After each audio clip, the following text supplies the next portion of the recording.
Bismillahirrahmanirrahim. Alhamdulillahirabbil alamin. Allahumma shalli wa sallim ala sayyidina Muhammad wa ala ali sayyidina Muhammad. Nawaitu ta'allum wa ta'lim wa naf'a wal intifa' wa tadabkur wa tadhkir wal ifadah wal istifadah wal haq ala al-tamassuk bi kitabillah wa sunnati Rasulillah sallallahu alaihi wasallam wa du'a ila khair ibtigha'a wajhillah wa mardatihi wa qurbihi wa thawabihi subhanahu wa ta'ala. Kita lanjutkan kajian kitab Risalatul Mu'awanah karya Al-Habib Abdullah bin Alawi bin Muhammad Al-Haddad. Di akhir bab beliau mengatakan pada bab wirid ini ya, bab wirid aurat. Di pertemuan yang lalu kita sudah membahas ya, bagi anda ta'mal fi kulli waqtin bihasabil nasyad wal gharam, bal yanbaghi an tusmiya syai'an tazid alaihi dan nasyad wa la tanqus anhu dal kasar. Hendaklah engkau dalam mengamalkan wirid, baik itu wirid sholat atau wirid zikir atau wirid Al-Quran atau wirid tafakur atau wirid menuntut ilmu. Hendaklah engkau tidak melakukan wirid itu berdasarkan nasyad, berdasarkan mood kamu, berdasarkan perasaan kamu, perasaan yang sedang giat, perasaan ini sedang kepingin aku hari ini aku ingin sholat, terus kamu sholat, melakukan sholat sunnah, besok malas sholat, ya sudah sholatnya ditinggalkan. Oh, hari ini aku masih semangat membaca Al-Quran, baca Al-Quran sampai berjuz-juz. Besok sudah malas lagi baca Al-Quran, tinggal Al-Qurannya. Hendaklah kalau engkau ingin mendapatkan manfaat dari wiridmu, jangan engkau melakukan wirid itu berdasarkan semangat dirimu saja, tapi buat patokan di dalam hidupmu. Ada wirid yang harus kamu kerjakan, baik kamu sudah dalam keadaan semangat atau sedang dalam keadaan loyo, sedang dalam keadaan malas, sedang dalam keadaan tidak mood, gitu ya. Tetap kamu harus punya patokan standar wirid yang tidak boleh kamu tinggalkan seakan-akan itu perkara yang wajib bagi kamu, bukan bagi orang lain. Nah, lalu kalau saya masih semangat, kamu boleh melakukan ibadahnya lebih dari patokan kamu tadi. Umpamanya, saya tidak boleh kalau mau mendapat manfaat dari sholawat, ya saya bersolawatnya sesuai dengan semangat saya. Hari ini saya masih semangat sholawat baca 1000 kali. Besok malas sholawat, tidak sholawat sama sekali. Seminggu lagi saya semangat lagi sholawat, saya sholawat lagi 2000 kali. Besoknya lagi saya tidak sholawat lagi. Oh, kamu tidak dapat apa-apa dari diri seperti itu. Jadi harusnya bagaimana? Harusnya kamu patok. Kamu mampunya setiap hari bisa sholawat berapa kali? Oh, 300 kali saya mampu. Ya sudah. Kamu komitmen terhadap diri kamu, saya tidak akan meninggalkan sholawat setiap hari 300 kali. Baik dalam kondisi saya semangat atau dalam kondisi saya sedang loyo. Kalau umpamanya semangat kamu timbul, di suatu hari semangat kamu timbul, kamu baca 300 kali, saya ingin baca lagi sholawat, ada masalah, baca sholawat sebanyak-banyaknya. Tapi kalau waktu semangat kamu itu turun, sholawat itu jangan sampai kamu tinggalkan kurang dari 300. Karena kamu sudah komitmen, malas atau giat harus 300 itu baca. Nah, umpamanya contohnya seperti itu. Di dalam kita berzikir, di dalam kita wirid sholat, di dalam kita baca Al-Quran, kita juga harus punya patokan seperti itu. Jangan mengerjakannya sesuai dengan semangat saja. Nah, dalam membaca Al-Quran juga begitu. Tentukan, saya mampunya membaca Al-Quran setiap hari berapa lembar. Oh, saya 5 lembar. Sudah komitmen, saya setiap hari semangat atau tidak semangat, sakit atau sehat, di luar kota atau di dalam kota, harus membaca Al-Quran 5 lembar. Kalau sedang semangat saya mau lebih dari 5 lembar, wah itu bagus. Kalau sedang tidak semangat, minimal 5 lembar itu jangan kamu tinggalkan.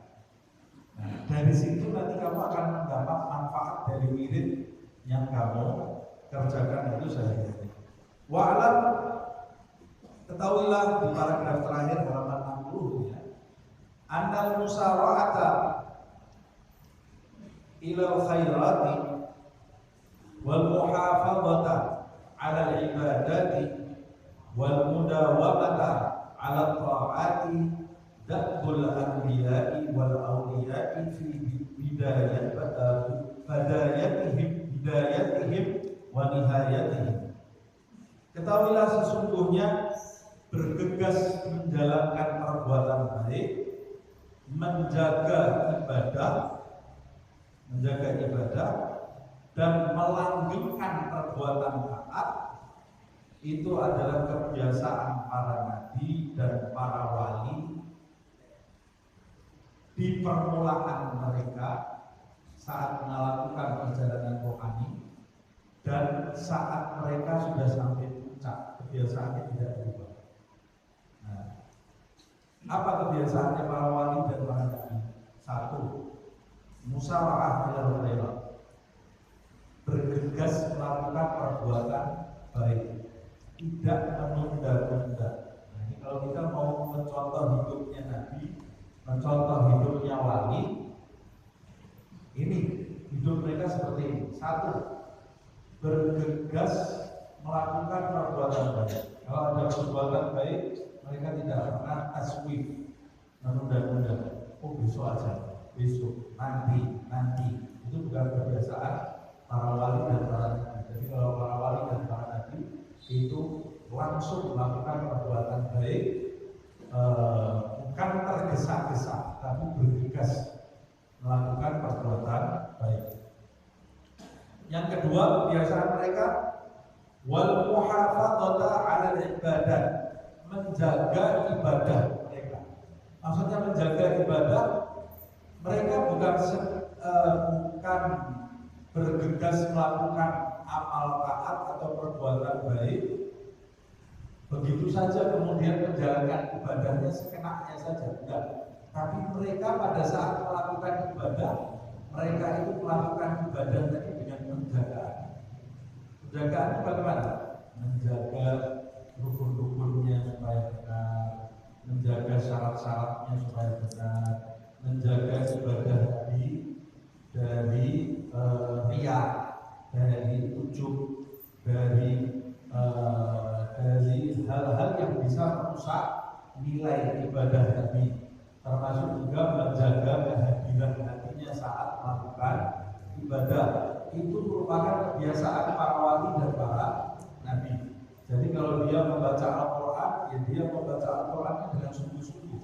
Dia jaga huruf-huruf Al-Quran ini, dia jaga makhrajnya, kemudian membacanya tidak tergesa-gesa, kemudian dia juga menjaga hak-hak Al-Quran tadi. Ketika membacanya, ya dia membaca dengan beradab baik, menyucikan dirinya dari hadas kecil, dari hadas besar, menjaga adab-adabnya seperti tidak meletakkan Al-Quran sejajar dengan kakinya, jadi dia angkat Al-Quran tadi dengan kedua tangannya. Kemudian lebih bagus lagi menghadap ke arah kiblat, menghadirkan di dalam hatinya dia sedang membaca firman-Nya Sang Pencipta Allah Subhanahu wa Ta'ala. Kemudian dia merenungi isi Al-Quran. Ini namanya menjaga ibadah, ya. Menjaga ibadah, menjalaninya tidak sekenanya saja. Ada orang yang bergegas membaca Al-Quran, tapi bacanya yang dibaca benar. Nah ini berarti kamu bergegas melakukan perbuatan baik sudah benar, dan kamu tidak menjaga ibadah. Jaga hak-hak ibadah itu, karena ini kebiasaan para nabi dan para wali. Begitu juga sholat sunnah. Bergegas melakukan sholat sunnah bagus, tapi kurang lagi gak apa-apa. Menjaga hak-hak sholat sunnah itu, melakukannya dengan serius, melakukan sholat sunnah tadi dengan serius. Bergegas melakukan zikir bagus, tapi Tapi harus ditambah lagi menjaga hak-hak zikir itu.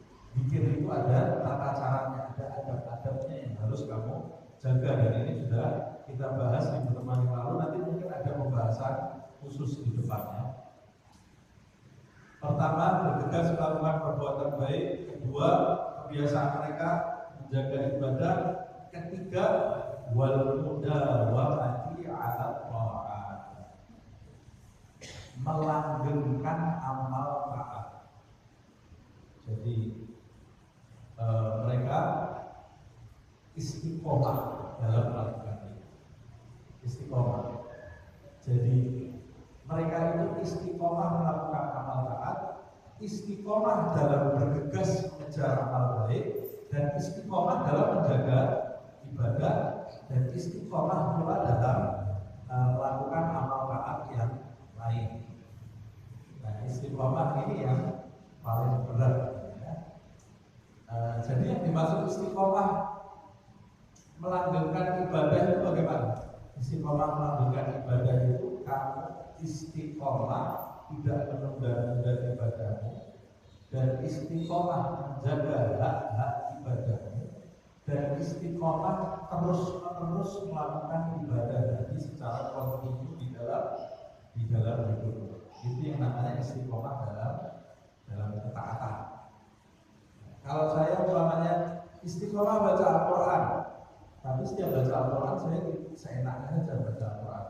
Itu tidak sempurna dalam menjalankan istiqomah. Nanti bekasnya di dalam hidup kita juga sangat kecil sekali bekasnya di dalam hidup. Nah, inilah da'bul anbiya wal awliya fi bidayatihim wa nihayatihim. Kebiasaan mereka saat mereka itu memulai perjalanan rohaninya di awal. Waktu mereka memutuskan, inilah jalan yang harus saya tempuh, saya harus mendekat kepada Allah Subhanahu wa Ta'ala. Seperti kita ketika membaca buku ini, tersingkaplah di hadapan kita, ini jalan yang benar. Saya ini harus dekat kepada Allah Subhanahu wa Ta'ala. Saya ini harus melangkah mencapai kedekatan di sisi Allah Subhanahu wa Ta'ala. Nah, kemudian yang harus dilakukan yaitu istiqomah dalam 3 hal ini. Mereka dulu para wali di permulaan mereka itu istiqomah dalam 3 hal ini, dan sampai di puncak kedudukannya ketika mereka ini lamarannya sudah diterima oleh Allah Subhanahu wa Ta'ala. Allah itu sebetulnya hamba itu bisa mendekat atau tidak kepada Allah Subhanahu wa Ta'ala? Tidak bisa. Pada hakikatnya semua hamba itu tidak bisa mendekat kepada Allah Subhanahu wa Ta'ala. Pada hakikatnya semua hamba itu ditarik oleh Allah, didekatkan kepadanya. Tapi kalau kita itu tidak bisa mendekat kepada Allah Subhanahu wa Ta'ala. Semua hamba yang dekat kepada Allah itu Allah yang mendekatkan hamba tadi kepadanya. Sedangkan hamba itu tidak punya kekuatan apa-apa untuk mendekat kepada Allah. Nah, bagaimana caranya kita ini supaya dipilih oleh Allah untuk didekatkan kepadanya? Caranya 3 hal. 3 hal ini kita setiap ada amal baik kita bertugas menjaga ibadah dan istiqomah dalam amal baik tadi sampai kita ini menarik perhatian Allah Subhanahu wa Ta'ala, sampai Allah dalam tanda kutip melirik kita. Oh, ini ternyata hambaku ini sungguh-sungguh ingin dekat denganku, lalu Allah Subhanahu wa Ta'ala akan menarik hamba tadi. Pada hakikatnya tidak ada satu hamba pun yang bisa mengenali Allah Subhanahu wa Ta'ala. Pada hakikatnya tidak satu hamba pun bisa mengenali Allah Subhanahu wa Ta'ala. Pada hakikatnya Allah lah yang memperkenalkan dirinya kepada hamba-hamba pilihan. Nah, caranya bagaimana supaya Allah memperkenalkan dirinya kepada kita? Caranya 3 hal tadi. Istiqomah kita. Inilah mujahadah. Ini yang dinamakan mujahadah, seperti yang disebut di dalam ayat walladzina jahadu fina lanahdiyannahum subulana. Allah tidak mengatakan walladzina walladzina jahadu fina, orang-orang yang berjihad di jalan kami, bersungguh-sungguh di jalan kami akan menemukan jalan kami. Benar? Allah tidak mengatakan orang yang bersungguh-sungguh di jalanku nanti dia akan menemukan petunjuk. Bukan dia yang menemukan petunjuk. Tapi Allah menyebutnya di dalam ayat orang-orang yang bersungguh-sungguh bermujahadah di jalan kami, maka kami pasti akan memberikan petunjuk. Bukan dia yang menemukan petunjuk, kami Allah yang akan memberikan petunjuk. Kita nggak bisa menemukan petunjuk. Dari mana kita hamba yang bodoh dan lemah kok mau ketemu petunjuk dari mana? Allah yang memberi petunjuk bagi kita. Sama juga di dalam ayat yang lain, innallaha la yughayyiru ma biqaumin. Berarti yang merubah siapa? Allah tidak akan merubah suatu kaum. Kalau Allah tidak akan merubah, berarti yang merubah juga Allah. Kalau Allah tidak mau merubah kaum itu, ya tidak akan berubah kaum tadi. Tapi kalau Allah mau merubah, dia bisa berubah. Berarti kalau innallaha la yughayyiru ma biqaumin, Allah tidak akan merubah nasib suatu kaum. Allah menafikan kaum itu bisa merubah dirinya sendiri. Yang bisa merubah hanya Allah Subhanahu wa ta'ala. Hatta yughayyiru ma bi anfusihim. Ini yang aneh. Pertama Allah menafikan kaum itu tidak bisa berubah. Kalau Allah tidak menghendaki berubah, kaum itu tidak bisa berubah. Tapi kalimat berikutnya, sampai mereka punya keinginan merubah dirinya sendiri. Ayat kalimat berikutnya, sampai mereka yughayyiru ma bi anfusihim, sampai mereka itu merubah dirinya sendiri. Tadi dikatakan kaum itu tidak bisa dirubah kecuali Allah berubah. Tapi kemudian Allah mengatakan sampai mereka itu merubah diri mereka sendiri. Jadi yang betul mana yang merubahnya Allah atau diri mereka sendiri? Yang berubah itu Allah. Tetapi ada kalimat sampai mereka itu merubah diri mereka sendiri. Itu maksudnya mujahadah, ikhtiar. Orang yang ingin berubah dirinya, bermujahadah, berikhtiar mau merubah dirinya menjadi baik, Allah Subhanahu wa ta'ala akan merubah diri mereka jadi baik.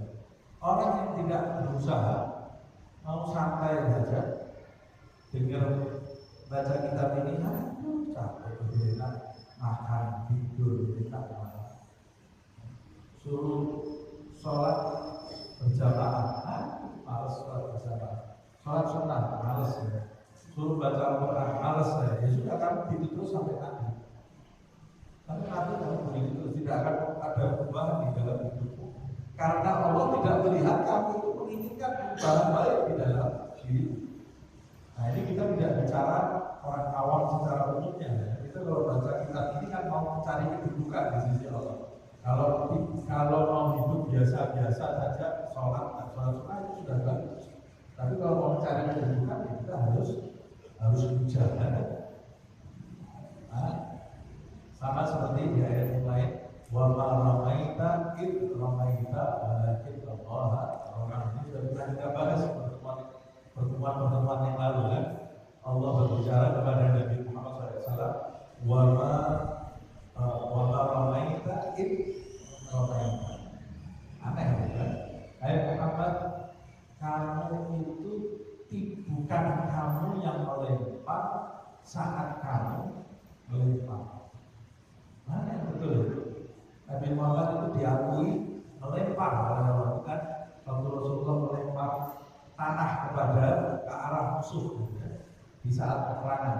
Kata Allah Subhanahu wa ta'ala, bukan kamu yang melempar saat kamu yang melempar. Jadi Nabi Muhammad itu oleh Allah tidak diakui melempar. Di kalimat berikut diakui dia itu melempar, bukan kamu yang melempar saat kamu melempar. Berarti menunjukkan manusia itu berikhtiar, tapi sebetulnya ikhtiarnya di belakang itu yang menjalankan adalah Allah Subhanahu wa ta'ala. Wa ma ramaita id ramaita, kemudian ditutup dengan jelas gamblang. Walakinallaha rama. Allah yang melempar. Kamu itu cuma digerakkan oleh Allah Subhanahu wa taala untuk melempar. Kok lemparannya cuma satu kali lemparan? Rasulullah itu pasirnya bisa masuk matanya semua musuh. Nah musuhnya di mana-mana loh ya. Rasulullah itu mengambil pasir, lempar sekali. Pasirnya itu bisa masuk ke matanya seluruh musuh Islam. Kok bisa? Walakinallaha ya Allah yang lempar.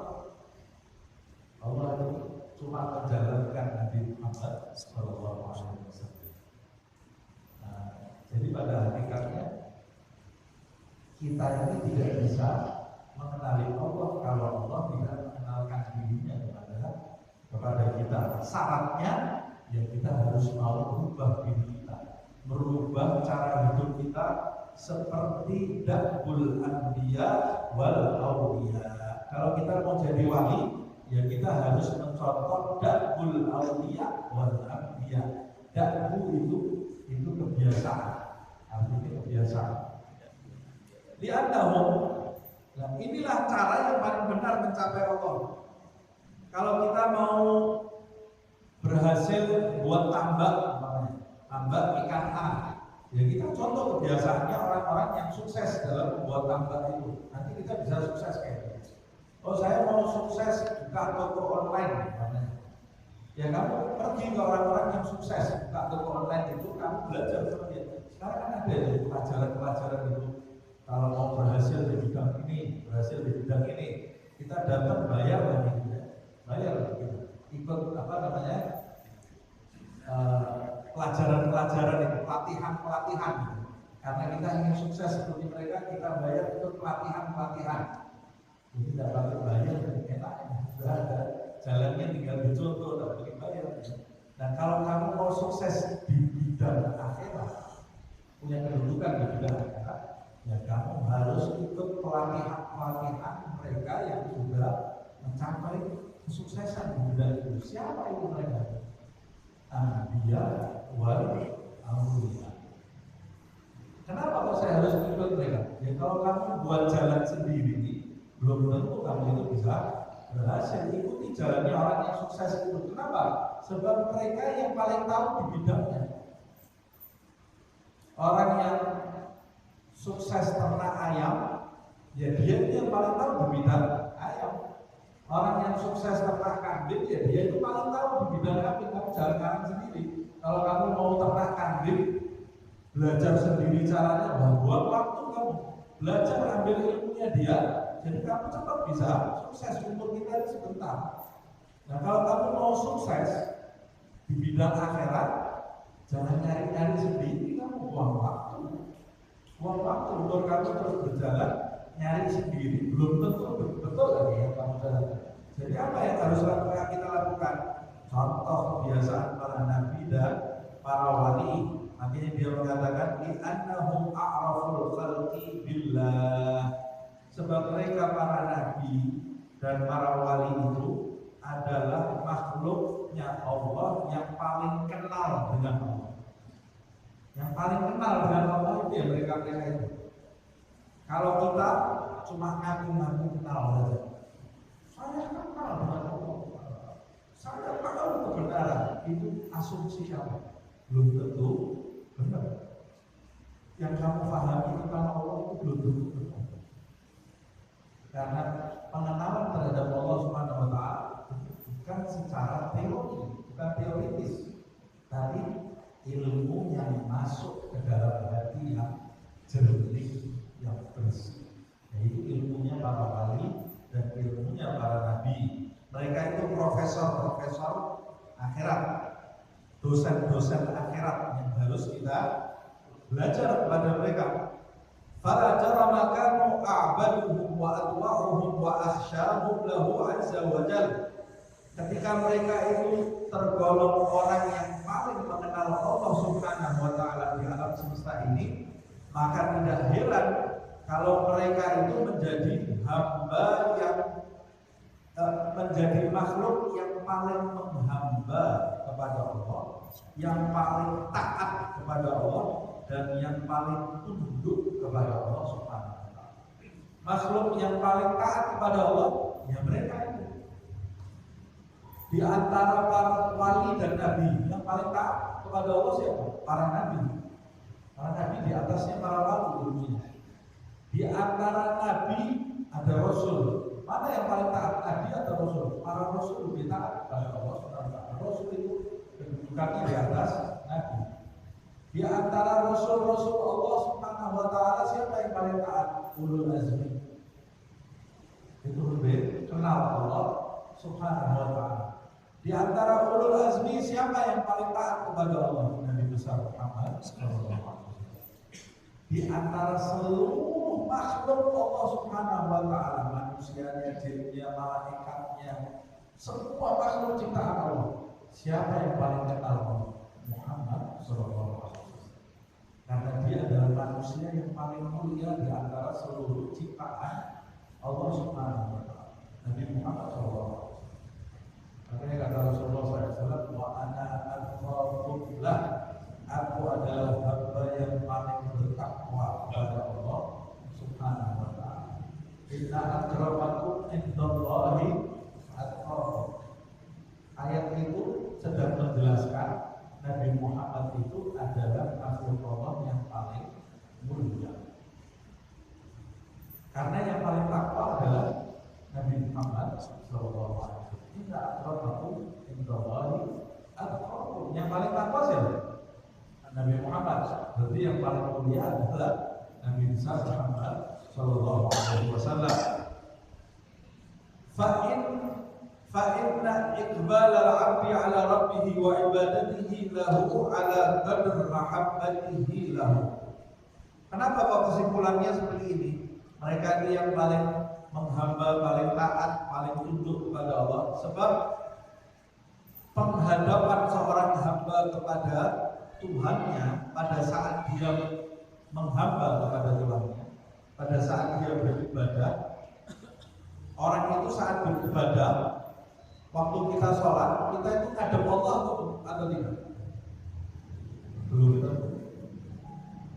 Setiap orang yang sholat itu, mudah-mudahan kita semua di masjid ini menghadap kepada Allah Subhanahu wa taala. Tapi kalau semuanya menghadap kepada Allah, sama enggak penghadapannya kepada Allah? Beda-beda yang satu dengan yang lain. Shofnya bisa barengan, bisa satu masjid, ada imamnya, ada shof pertama, kedua, ketiga, tapi kadar penghadapannya kepada Allah itu beda-beda. Sesuai dengan apa itu? Penghadapan seorang hamba di dalam ibadahnya, di dalam sholatnya, di dalam zikirnya, di dalam qiraatul Qur'annya, itu sesuai dengan kadar mahabbatihi lahu, kadar cinta hamba itu kepada Allah. Semakin dia cinta kepada Allah Subhanahu wa taala, semakin dia itu fokus menghadap kepada Allah. Orang kalau cinta kepada sesuatu, pasti di antara bukti cintanya, dia ini tidak bisa dialihkan pandangannya dari yang dicintai. Kalau ada orang ngaku cinta dengan seseorang, kemudian ada orang lain lewat, dia melirik, nah ini namanya cintanya pengkhianat. Ini namanya pengkhianat. Kalau datang sama istrinya, kamu saya cintai, ada perempuan lain lewat, melirik, bohong, ucapannya. Ini ucapan bohong. Kalau kamu betul-betul cinta, kamu tidak mungkin melirik orang lain. Itu namanya cinta. Sama seperti itu. Tapi kalau istri kita melirik perempuan lain, istri kita tidak tahu. Kalau Allah Subhanahu wa taala, kita setiap hari bilang, ya Allah, aku cinta padamu. Ya Allah, aku cinta padamu. Padahal kita melirik selain Allah. Hati kita ini berkelana melihat selain Allah Subhanahu wa taala. Padahal Allah tahu kan kita untuk melirik. Padahal Allah itu zat yang maha cemburu. Cemburunya luar biasa terhadap hamba. Karena cintanya luar biasa. Kita kalau cinta kepada seseorang cemburu lah. Cemburu lah. Kalau kita tidak ada cemburunya, itu tidak ada cintanya. Allah ini zat yang paling mencintai kita. Makanya dia sangat cemburu kalau kita ini melihat orang lain. Cemburu Allah. Lebih dari cemburunya ibu kita saat kita itu lebih mengumpulkan orang lain daripada ibu kita. Kalau kita mau uji, mau ngetes ya, coba kita uji istri kita di depan ibu kita, mesti cemberut bukan ya? Wajahnya ibu kita pasti cemberut. Lupa cemberut kita balik. Karena dia itu cintanya luar biasa, lebih dari cinta istri kamu, cintanya ibu kamu. Nah, itu sama seperti ceritanya Majnun Laila ya. Majnun dan Laila ya. Suatu ketika Majnun itu di buku ini ceritanya saya bicara dalilnya. Cerita Majnun Laila itu cuma cerita hikmah saja. Majnun ini namanya sebetulnya Qais, tapi karena dia ini tergila-gila dengan Laila sampai dipanggil orang-orang Majnun Laila. Ini orang gila Laila, orang edan ya. Cinta kok sampai kayak gitu. Nah, sama kaum sufi itu diangkat kisah cinta itu untuk menunjukkan orang kok bisa cinta sama makhluk seperti ini, masa kita tidak bisa cinta sama Tuhan lebih dari itu. Suatu ketika Majnun itu sedang makhluk Laila ya. Dia ini berjalan sama Laila, manggil Laila. Ada ahli fikih yang sedang sholat. Karena Majnun ini kepalanya mikir Laila terus, dia nggak tahu ada orang sholat di depannya ini, melewati orang sholat gitu. Nah orang sholat ini waktu dilewati marah dia, ilmunya fikih itu kalau dilewati depan kan kita boleh mencegah kan? Nah waktu Majnunnya itu mau melewati, cegah sekali fikih. Majnun dia sudah tetap lewat, jalan namanya dia tidak sadar diri ya. Begitu salam, ahli fikih dia datang ke Majnun ini. Memang apa ini benar-benar Majnun, betul-betul gila kan? Terserah Majnun. Kamu, siapa kamu? Loh, kamu nggak tahu kamu tadi melewati saya. Saya sedang sholat menghadap Allah, kamu melewati saya. Bagaimana kamu melewati orang sholat? Kata Majnunnya, yang gila itu sebenarnya saya apa kamu? Kok bisa kamu mengatakan saya gila? Saya ini cinta kepada makhluknya Allah sampai-sampai saya tidak sadar kamu sedang sholat. Kamu mengaku sholat cinta kepada Allah, tapi kamu sadar saya melewati kamu. Yang gila saya apa? Harusnya kalau kamu cinta kepada Allah Subhanahu wa Ta'ala, saya lewat di depan kamu, kamu tidak sadar kamu masih mabuk di dalam sholat kamu. Tapi karena sholat kita ini tanpa rasa cinta, kecoak lewat kita tahu, merek sarungnya orang di depan kita tahu, semuanya tahu, motif sarung, motif baju semua tahu. Karena kita sholatnya tanpa cinta. Karena sholat kita tanpa cinta, maka kadar penghadapan kita kepada Allah ini terganggu dengan banyak pandangan yang ada di depan kita. Nah ini pelajaran yang luar biasa. Kalimat ini luar biasa ya. Kalimat Abdullah bin Al-Haddad. Fakullama kana al-'abdu a'raf billah kana asyaddu hubban wa aqad ibadah. Nah, sekarang pertanyaannya, semakin tebal cinta seorang hamba kepada Tuhan, maka penghadapan hamba dari saat beribadah kepada Tuhan ini semakin besar. Nah, sekarang pertanyaannya, bagaimana menebalkan cinta kepada Allah? Cinta semakin hamba itu kenal kepada Allah, semakin besar rasa cinta kepada Allah.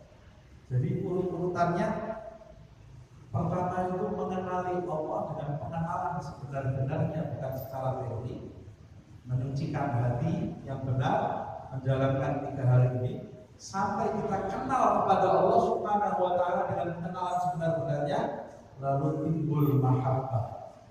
Ada ungkapan dalam bahasa Indonesia, tak kenal maka tak sayang. Ini betul ya? Kenali dulu. Ketika kita kenal betapa baiknya Allah Subhanahu wa Ta'ala kepada kita, ya Allah, sayangnya Allah kepada kita luar biasa. Kita ini sayang sama ibu kita kan karena kita kenal ibu kita ini. luar biasa mikirin kita, sayangnya luar biasa, makanya kita sayang kepada ibu kita. Allah itu lebih dari semua. Timbul rasa cinta. Ketika timbul rasa cinta kepada Allah, kita ini akan fokus menghadapkan jiwa raga kita hanya untuk Allah Subhanahu wa Ta'ala. Tidak lirik kanan kiri. Nah, dan orang yang besar cintanya, ciri-cirinya banyak ibadah. Kalau orang ngaku saya cintanya luar biasa kepada Allah, sholat sunnah malas, bukan cinta. Saya ini nggak ada di kampung ini yang lebih cinta kepada Allah dari saya. Diajak pikir malas, aku cinta malas. Harusnya ciri-cirinya orang cinta itu, saya kalau cinta kepada seseorang, saya pasti akan mencari waktu sebanyak-banyaknya bersama orang yang saya cintai. Itu diantara ciri-cirinya. Fa'in syabalaka jam'uka lid dunya wa tiba'uka lil hawa an ittikhadil awrad wa mulazamatil ibadah. Nah, ini ada problem sekarang. Kalau kita mau mencontoh da'bul auliya wal anbiya, ya kita ibadah terus hidup kita. Tapi kalau umpamanya kata beliau, kegiatan kamu sehari-hari mengumpulkan dunia dan jiwamu yang masih mengikuti hawa nafsumu itu kuat di dalam hidupmu sehingga menyibukkan kamu itu dari menjalankan wirid-wirid yang sudah saya jelaskan, apalagi melanggengkan wirid-wirid tadi yang sudah disebut di atas. Oh, saya belum mampu. Saya ini tarikan hawa nafsu saya ini masih terlalu kuat dan kesibukan saya di dunia ini masih sangat kuat sekali. Terus bagaimana? Kalau tidak bisa semuanya, jangan tinggalkan sebagian. Pertama, berusaha menjalankan semuanya. Kalau tidak bisa ya sebagian, jangan ditinggalkan. Kalau kamu belum mampu, fajtahid an taj'al li rabbika sa'atan min awwalil naharik wa sa'atan min akhirih. Kalau begitu kamu tidak bisa kamu ada zikir subuh, zikir sebelum malam, zikir habis subuh, zikir zuhur, zikir asar, zikir tidak bisa saya. Tidak sanggup saya kalau seperti itu. Ya sudah, kalau tidak sanggup minimal jadikan sesaat di pagi hari, di awal waktu siang, mulai awal waktu siang itu di pagi hari, kamu dalam keadaan melakukan kebaikan, zikir, sholat, kemudian di akhir waktu siang kamu juga dalam keadaan melakukan ibadah. Ini tadi ya. Fajtahid, berusahalah kamu minimal menjadikan waktu untuk Tuhanmu sesaat di awal waktu siang, wasa'ah min akhirihi, dan sesaat di akhir waktu siang, yaitu sebelum tenggelamnya matahari, terbitnya habis sholat subuh sampai isyraq dan terbenamnya matahari. Kalau guru saya bukan cuma 2 tapi 4. Jadi ini 2 waktu ini bisa berarti 4, yaitu sebelum terbit fajar, walaupun setengah jam kita sudah mulai dalam keadaan itu. Sebelum terbit fajar, setelah sholat subuh, sebelum tenggelam matahari, walaupun 15 menit sebelum adzan maghrib ini, kita sudah di masjid baca istighfar 15 menit. Antara maghrib dan isya, 4 waktu. Kalau tidak bisa seluruh satu hari ini, 4 waktu itu kamu jaga. Sebelum subuh, habis subuh sampai isya, sebelum maghrib, antara maghrib sampai isya. 4 waktu ini, kata guru saya, siapa yang menjaga 4 waktu ini setiap hari, maka Allah Subhanahu wa Ta'ala akan menambal kekurangannya di masa-masa lalu. Ditambal oleh Allah Subhanahu wa Ta'ala, dijadikan hamba yang berpikir. Kok bisa seperti itu? Disebutkan di waktu-waktu itu tashtagil fihima, kamu menyibukkan dirimu dengan tasbih wal istighfar, dengan bertasbih subhanallah atau astagfirullah atau sholawat, boleh didalika atau dengan kegiatan positif lainnya.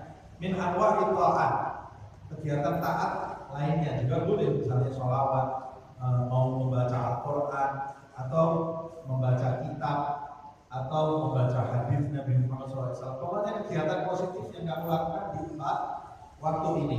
Tapi yang paling bagus tasbih dan istighfar. Nah, karena di ayatnya disebutkan, bil-ghuduwi wal asal disebutkan. Faqad ruya, telah diriwayatkan anillahi ta'ala, dari Allah Subhanahu wa ta'ala, berarti ini hadis qudsi. Annahu qala, bahwa sesungguhnya Allah Subhanahu wa ta'ala berfirman, Ibna Adam, wahai anak Adam, ij'alni sa'atan min awwali naharika wa sa'atan min akhirihi ukfika ma baina dzalik.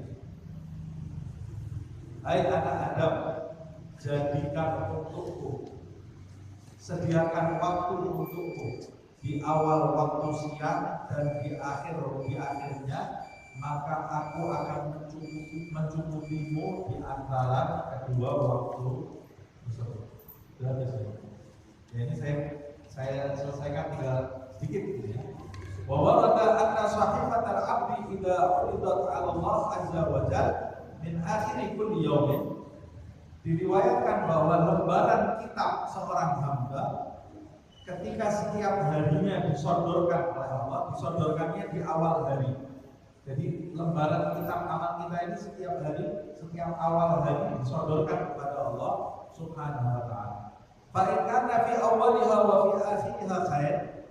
Kalau ternyata di lembaran itu dilihat awal permulaan waktunya, harinya itu dia sedang melakukan perbuatan baik, dan penutupan harinya dia juga sedang melakukan perbuatan baik, yaqulullah ta'ala, Allah akan berkata kepada lil malak, kepada malaikat, umru ma bainana, hai malaikat, hapuslah antara pagi dan siangnya. Kalau dia melakukan perbuatan buruk, kamu hapus perbuatan buruk, karena hambaku ini memulai waktunya dengan tasbih, istighfar, dan menutup harinya dengan tasbih dan istighfar. Ada kekurangannya di tengah-tengah, hapus saja.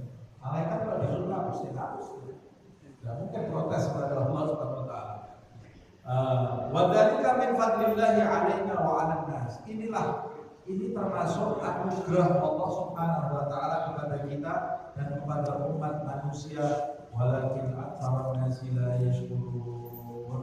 Akan tetapi sebagian besar manusia ini tidak berterima kasih, tidak bersyukur kepada Allah Subhanahu wa ta'ala. Padahal Allah itu begitu baiknya kepada kita semua. Wa qalilun min ibadiyas syakur, sedikit sekali hamba-Ku yang mau bersyukur. Semoga Allah Subhanahu wa ta'ala menjadikan kita hamba-hambanya yang selalu bersyukur kepada Allah Subhanahu wa ta'ala. Amin ya rabbal alamin. Ya Rabbana tarafna bi annana tarafna wa annana asrafna ala ladha asrafna wa tub alaina tawba taghfir li kulli hawba wastur lana awrati wa amin rawati waghfir li walidina rabbi wa mauludina wal ahli wal ikhwani wa sa'iril khillani wa kulli zi mahabba aw jiratin aw suhba wal muslimina ajma'.